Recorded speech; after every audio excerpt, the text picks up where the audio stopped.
Leçon 4.2, l'autodiagnostic des pratiques de gestion. On a vu précédemment dans les trois modèles que je vous ai présentés que les cultures reposent toutes sur les trois mêmes ingrédients, c'est-à-dire l'auto-organisation, la collaboration et l'agilité. La leçon suivante va vous aider à faire le diagnostic de votre culture organisationnelle. Je vous propose d'ailleurs à la fin de cette leçon un outil pour le faire. Regardons maintenant ce que ces trois ingrédients incluent plus particulièrement comme bonne pratique de gestion. Les chercheurs ont défini l'auto-organisation sur trois principes. Le principe de la confiance, de l'autonomie et de la responsabilisation. À mon avis, c'est l'auto-organisation qui est l'ingrédient le plus important sur lequel on devrait travailler. C'est celui qui fait le plus mal aux entreprises et qui cause le plus de frustration et de casse-tête au département des ressources humaines.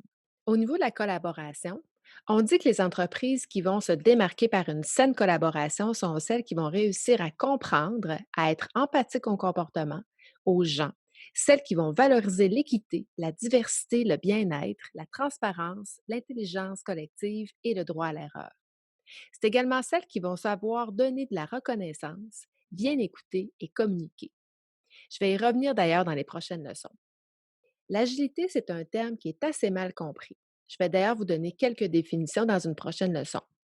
Pour l'instant, il faut retenir que quand on parle d'agilité, on fait référence à de l'amélioration continue, une bonne planification et la raison d'être n'est pas axée sur le profit, mais sur la réalisation.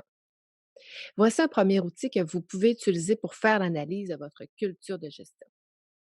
Je vous explique le premier tableau pour débuter ce diagnostic. Il s'agit en fait de comparer votre culture avec les meilleures pratiques de gestion qui ont une culture basée sur nos trois ingrédients définis précédemment. Je vous invite à les coter sur une échelle de 1 à 10. 1 étant une pratique de gestion qui est exemplaire chez vous et 10 étant une pratique problématique.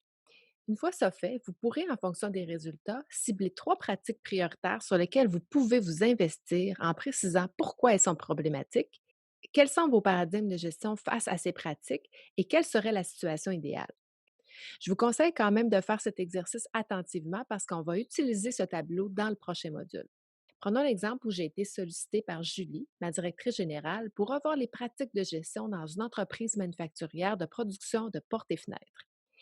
En faisant mon analyse, j'ai détecté les trois pratiques les plus problématiques et j'ai expliqué pourquoi.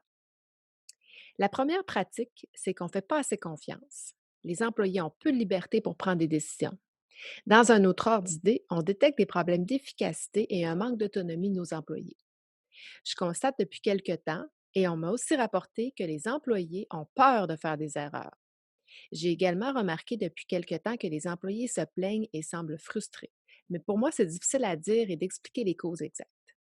Dans notre culture de gestion, ça prend un superviseur pour prendre toutes les décisions. C'est un paradigme assez palpable.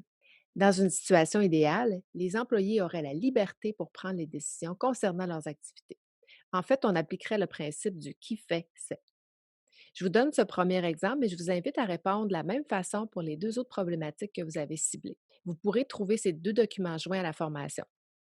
Dans la prochaine leçon, je vous présente un premier outil pour réfléchir et travailler avec vos gestionnaires sur les pratiques reliées à l'auto-organisation avec ma méthode V.